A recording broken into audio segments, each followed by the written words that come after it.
watching the 10 o'clock news. The search is still on for four masked men who police say are responsible for a shooting that left one man dead and three others injured last night in the Mount Eden section of the Bronx.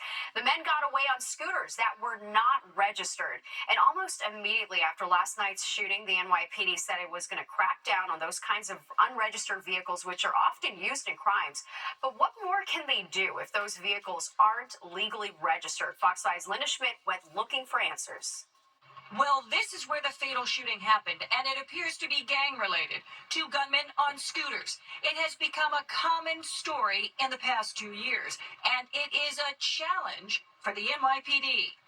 Two gunmen riding two scooters opened fire in the Bronx, killing one man and injuring three others.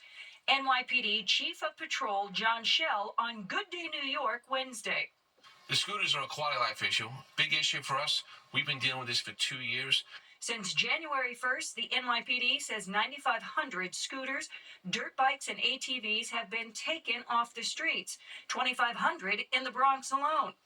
As a result of Tuesday's fatal shooting in the Mount Eden section of the Bronx, the NYPD's community response team is being redirected into this community to crack down. They will be focusing primarily on individuals riding around with illegal scooters, dirt bikes, and ATVs. Most of the criminals are wearing masks and hoodies, and their illegal scooters are not registered, making them virtually impossible to track.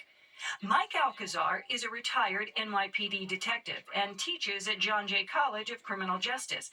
He says sending in community response team members who are immediately recognizable by their tan pants uniform is not the only answer to catching criminals. Now they're just looking for the tan pants guys, and the uniform. So there's no element of surprise. You need plainclothes officers, just driving around so that when something pops off, they can address it immediately. Alcazar says undercover cops play a critical role in policing. Guaranteed, the bad guy's going to feel uncomfortable. Word is going to get out, and they'll probably cut crime down a lot. Linda Schmidt, Fox 5 News. Well, a 62-year-old driver has been arrested for running over a young girl in Brooklyn. 10-year-old Yiddy Wurzberger died after she was hit at the intersection of Wallabout Street and Wythe Avenue in Williamsburg yesterday afternoon. Police say Isaac Garsag was driving the car. He faces several charges, including failure to yield to a pedestrian.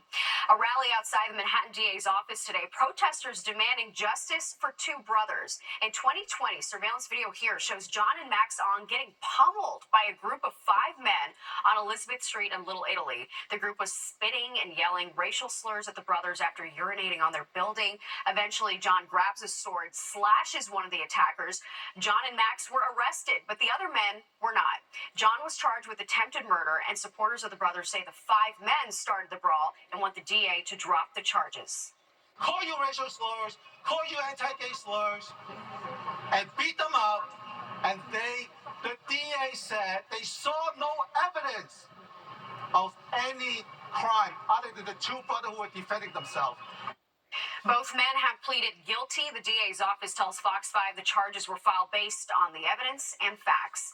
It looks like New Jersey Senator Bob Menendez may blame his wife when his federal corruption trial starts next month. According to an unsealed court document, it appears Menendez is alleging that his wife Nadine brokered the meetings with foreign businessmen, claiming she withheld information from him and he had no idea anything unlawful was taking place. They're both accused of accepting bribes in exchange for influence, but will have separate trials.